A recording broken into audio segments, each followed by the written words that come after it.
ایک دفعہ مصطفی زمان اپنے بادشاہ کے پاس بیٹھا ہوا تھا. بادشاہ وقت نے اس کے سامنے بات کی. مصطفی زمان بولتا تھا کہ لوگ کئی سینکڑوں روٹی کھا جاتا تھا ایک وقت کے اندر، اور اس کا یہ مقام مرتبہ تھا، اور یہ جو ہے کہ طاقت نیچے تک 300 بندہ سامنے کھڑا ہے تو ایک دھکا مارے 300 بندے کو جائے گا. کتنی بڑی طاقت تھی. اپنے بادشاہ کے دربار میں کھڑا تھا تو بادشاہ وقت نے کہا مجھے معلوم ہوا ہے کہ وہ مسلمانوں کا بادشاہ ہے جس کا نام ہے علی بن ابی طالب. وہ بہت بڑا پہلوان ہے، وہ بڑی طاقت والا ہے، وہ بڑا ناجاب انسان ہے، وہ بڑا بہادر بندہ ہے، وہ بڑا شیر بندہ ہے.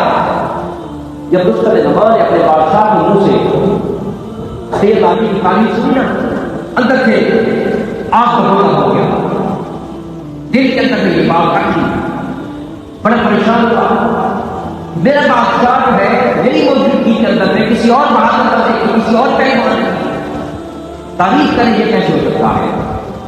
اس دل کے اندر میں یہ بات بھی اپنا تبصرہ لے کر جاؤں گا اور سید علی رضی اللہ تعالیٰ سے دو کو ہاتھ کروں گا. جب مقابلہ ہوگا تو پتہ چل جائے گا کہ میری زیادہ طاقت ہے، مسلمانوں کے بادشاہ کی زیادہ طاقت ہے، کائنات کی زیادہ طاقت ہے.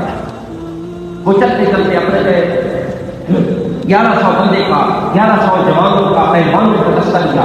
رستم پہلوان نے جگہ دستہ دیا، 1100 پہلوانوں کا. سید علی رضی اللہ تعالیٰ کے مقابلے کے لیے جو ہے وہ مدینہ پاک میں پہنچا.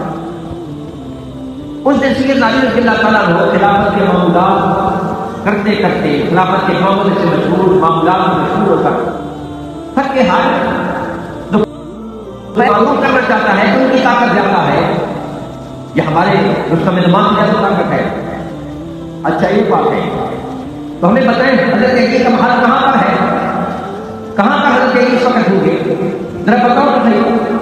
آپ نے کہا اس کا ہے بات یہ ہے کہ تم حضرت علی کا معلوم کرنا چاہتے ہو نا تو پہلے میرے ساتھ تو ہاتھ کر لو، اگر مجھ سے جیت کر پھر حضرت علی کا پتہ بھی بتا دوں گا. اس نے کیا کہا؟ مولا کائنات سید علی نے کیا فرمایا؟ اب انہیں پہچان دیں. آپ نے فرمایا کہ میرے ساتھ تو ہاتھ کر لو، اگر تم جیت گئے مجھ سے تو علی کا پتہ بھی بتا دوں گا. جب آپ نے یہ بات فرمائی وہ بڑے ہنسے، بڑے آپس میں ہنسے کہ یہ قسم کی بات ہے کہ ایسا بندہ جو ہمارے جو اتنے بڑے رستم پہلوان سے جو ہے لڑنا چاہتا ہے. رستم پہلوان کو بتایا کہ وہ بندہ تو ہمیں اپنی ضد کے اوپر قائم ہے کہ میرے ساتھ مقابلہ کرو، مجھ سے جیت کر علی کا پتہ بھی بتا دوں گا. وہ اس نے اس کے دل کے اندر یہ تھا کہ میں اس کو تقسیم کروں گا پھر سارے مسئلے حل ہو جائیں گے، ان کو پتہ چل جائے گا کہ میری کیا طاقت ہے. جب وہ قریب آیا اور اس نے کہا یہی بندہ ہے جو کہتا ہے کہ میں میرے ساتھ مقابلہ کروں، مجھ سے جیت کر تو علی کا پتہ بھی بتا دوں گا. انہوں نے کہا بالکل یہی بندہ ہے. اب اس کا زمان نے اپنا ہاتھ بلند کیا. جب ہاتھ بلند کیا نا مارنے کے لیے سید علی کے اوپر سے ہاتھ آنا تو آپ نے اس کے ہاتھ سے پکڑ کر ایسے دھچکا دیا تو وہ لڑکڑاتا ہوا دور لا دیتا ہے.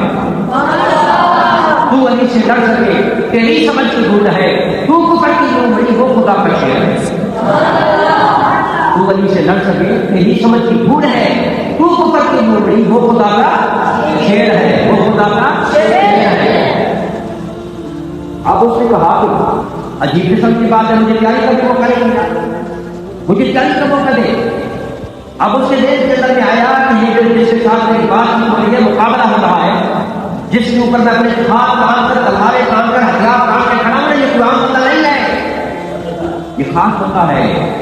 پھر اسے اپنے جسم کو جو ہے بھال سے لگائی، اپنے جسم کو جو ہے اس بے کی اور اپنے جسم کو تیار کیا، اپنی بہادری کو کا اظہار کیا، اور پھر اس کے بعد دوبارہ جسم کے مقابلے میں آتا ہے.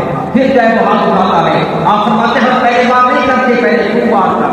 جب اس نے پہلی بات کیا تو آپ نے اس کو بات بھی روکا، اور جب اس کو دھکا دیا تو لڑکھڑاتا مزاق ٹوٹ جاتا. پھر وہ کہتا ہے کہ آپ بڑی جلد بازی کرتے ہیں مقابلے کے اندر، آپ موقع ہی نہیں دیتے بندے کو جو ہے سمجھنے کا، بندے کو موقع ہی نہیں دیتے کہ بندہ جو ہے اپنی تیاری کر لے. ہاں جی، ثابت قدمی کے ساتھ ایک دفعہ کھڑا ہو جائے، جلد بازی کر لیتے ہیں. پھر تیسری دفعہ مقابلہ ہوا. جب تیسرا دفعہ مقابلہ ہوا سید علی رضی اللہ کے ساتھ، اب سید علی رضی اللہ نے اس کو گرایا بھی صحیح. گرانے کے بعد جو ہے اس کے سینے کے اوپر آ بیٹھ گئے، اس کے گریبان کو جب پکڑا نا اس نے کہا، اس نے کیا کہا؟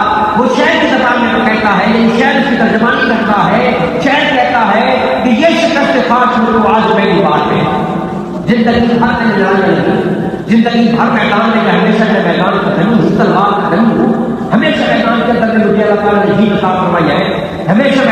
اندر میں مجھے جو ہے بڑا مقام ملا ہے، ہمیشہ میدان کے اندر میں میرے نام لگے ہیں، ہمیشہ میدان کے اندر میں جو ہے میری جو ہے جیت اور جیت ہوئی ہے، لیکن یہ شکست فاش وہ تو آج پہلی بار ہے جس کو کہتا ہے کہ کوئی حیدر کرار ہے،